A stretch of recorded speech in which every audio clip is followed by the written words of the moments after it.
Welcome to Now in the 90s, where we look at the game releases of 30 years ago today. This week, a cyborg superhero that definitely should not be for kids, Might and Magic, comes to the NES, and a bizarre puzzler.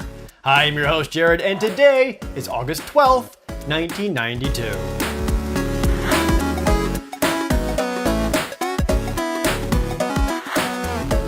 Remember that time in the 80s where a lot of incredibly violent action movies that were all rated R ended up being a huge hit with actual children? Case in point with this week's first game, RoboCop 3 for the NES in 1992. RoboCop 3 for the NES is a simple side-scrolling action game controlling RoboCop equipped with a small selection of different weapons to use, all while jumping, running, and gunning. Well, I say running, but it's RoboCop, so it's more like an aggressive power walk. Between levels, you enter the repair laboratory, allowing you to spend the power-ups you collected throughout the level to repair and power up RoboCop and his different parts. I honestly could not tell you what changes or improves with each repair, though. The game is pretty short, with only 5 levels. However, you do fight ninjas at the end, and you get to use RoboCop's gyrocycle from the movie. And the movie is the interesting part. The RoboCop 3 video game is releasing in August of 1992. RoboCop 3, the movie, would not release until November of 1993. This made making a game adaptation difficult. Development of the video games started in 1990, the same year that the movie RoboCop 2 was just successful enough. But the developers basically knew zero details about the third movie. Thankfully, the movie studio did send them some production stills and trickled out small bits of information. With that, the game developers had to make do with a lot of guesswork. For example, when they heard about RoboCop having a gyrocycle, they immediately got to work on making levels with RoboCop on a sweet-ass motorcycle, only to find out that the gyrocycle was a jetpack. As one developer, Martin Kenwright, explained, weeks of work were just wasted. There were more errors besides that. For example, if you go to the NES game's title screen, if you look closely, you can see a literal baby girl holding a 9mm Uzi ready to dish out some justice. I don't remember that part of the movie. Now, if you think it's bizarre for the incredibly violent RoboCop to get a video game for a predominantly kid-focused video game system, keep in mind, RoboCop was a massive hit with the kids. Also keep in mind, RoboCop shot a dude in the dick. In fact, RoboCop was so popular with kids in America that he got his own Saturday morning cartoon show in 1988.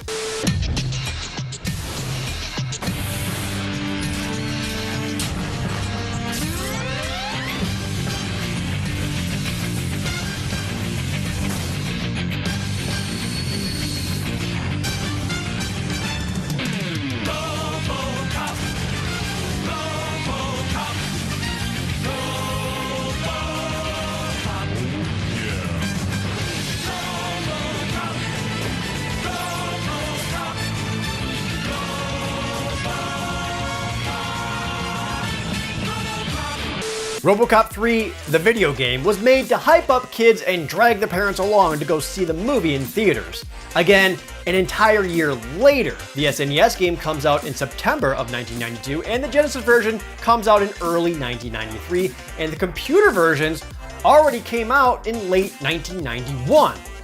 And it didn't help, the movie sucked. The NES got more games this week in 1992 with Might and Magic: Secret of the Inner Sanctum. Might and Magic is a long-running RPG series beginning in 1986. Secret of the Inner Sanctum is the very first Might and Magic game, and now it's ported to the NES. Gameplay is a classic first-person dungeon crawler. Make a party of heroes, explore towns for people to talk to and getting equipment, and go through dungeons, killing all kinds of monsters. Combat plays out in a lot of text, explaining all attacks and results. A Might and Magic staple is having tons of additional options in battle. You're able to block, bribe monsters to avoid fighting altogether, and protect other party members. Weirdly, this port of the original Might and Magic game would actually hit the Famicom in Japan first, back in 1990. The NES version also boasts way better visuals than the MS-DOS original.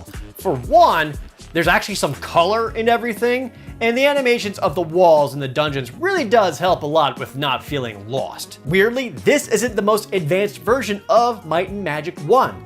that would go to the TurboGrafx CD version, which has even better graphics and voice acting, and is exclusive to Japan. Also a fun little tidbit, the NES version has music, unlike the original, and the music was worked on by Masahiro Iwata, who is best known for contributing to the soundtracks of Tactics Ogre, Final Fantasy Tactics, and Final Fantasy XII. We'll be seeing plenty of other Might and Magic games throughout the 90s, as by the time the first one was ported to the NES, the PC was already on Might and Magic 4, and has many spin-offs such as Heroes of Might and Magic, Crusaders, Warriors, and Legends of Might and Magic, and also that first-person action game for Xbox 360, Dark Messiah of Might and Magic. The latest in the main series is Might and Magic 10, released in 2014. Since we're talking about game series that ends up having unexpected spin-offs, the Super Nintendo got KaBlooey this week in 1992. KaBlooey is a weird isometric puzzler. You're on a platform of several squares covered in big red bombs. As KaBlooey, you need to go around and detonate every single bomb, but do so in such a way that you don't blow yourself up, accidentally make yourself drown, and don't trap yourself somewhere where you can't reach the other bombs. It's really, really boring. Try as I might, I just can't find myself interested in games like this. And reviews at the time weren't interested either because we couldn't find any reviews of it. KaBlooey for the SNES is more or less a remake. It originally came out for the Amiga and Commodore 64 in 1988 under the name Bomboozle, which these days sounds more like a name for a new Pokemon. It would eventually get a sequel in 2001 for the PlayStation 1 called The Bombing Islands. And no, your eyes are not deceiving you. That is Kid Clown, as in the same character from Kid Clown in Crazy Chase. The Japanese title of the PS1 game is The Bombing Islands, Kid Clown's Crazy Puzzle. Even weirder, The Bombing Islands got redeveloped for the Nintendo 64, but was changed to Charlie Blast's Territory, which now stars a demolition worker and has a 4-player mode. But thanks to bizarre release scheduling, the N64 version came out 2 years before the PS1 version. As for KaBlooey on the SNES, for some reason you can currently get it on Steam under its original name, Bomboozle. Even more weird, KaBlooey is one of the games that you can play on the Nintendo Switch's online Super Nintendo catalog, but also changed back to its original name, Bomboozle, even though no one was asking for it. There's even more games released this week in 1992, and to count them all up, here's Editor Dylan. The other games released this week include The Amazing Spider-Man 2 on the Game Boy, which, I gotta ask, how do you beat Hobgoblin? I tried everything, and I still can't figure it out. Never mind, I just noticed this was made by LJN, so that tells me everything I need to know. The Genesis had Evander Holyfield's Real Deal Boxing. Before every fight, you pick stat boosters ranging from wearing protective gear to eating a delicious steak meal. The TurboGrafx CD had Splash Lake, which I don't know how else to describe it. It's KaBlooey. It's just KaBlooey. Only you're a bird instead of, you know, whatever the hell KaBlooey was. The last game that came out this week was Pinball Jam on the Atari Lynx. It's handheld pinball, but the jam part of it refers to 2 tables. One features Elvira, and the other features Police Force? I don't know, whatever. That means there were 2 NES games, 1 SNES game, 1 Game Boy game, 1 Genesis game, 1 Turbo CD game, and 1 Lynx game, leaving us with a grand total of 7 games released this week in 1992. Now Jared will take it from here while I go play Neotopia 2, which, I am told, is not just a Zelda clone. Here in the Collector's Corner, despite being a sucky adaptation of an equally sucky movie, RoboCop 3 is fairly expensive. The loose cartridge alone goes for over $50, and a complete copy is over $180. It's about 3 times as valuable as the later Genesis and SNES versions. Might and Magic is also a rarer NES game, being this week's biggest value gainer. It's almost $100 for just the cartridge alone, and just over $200 with it complete. KaBlooey, unsurprisingly, is dumb and a value dud. The game is only $8, and with a box and manual, it barely ekes out over the $20 mark. And that's it for today. Next week, we'll see a very obscure fighter, a Jackie Chan game, and Big Apple, 3 a.m. I'm your host, Jared, and this was Now in the 90s.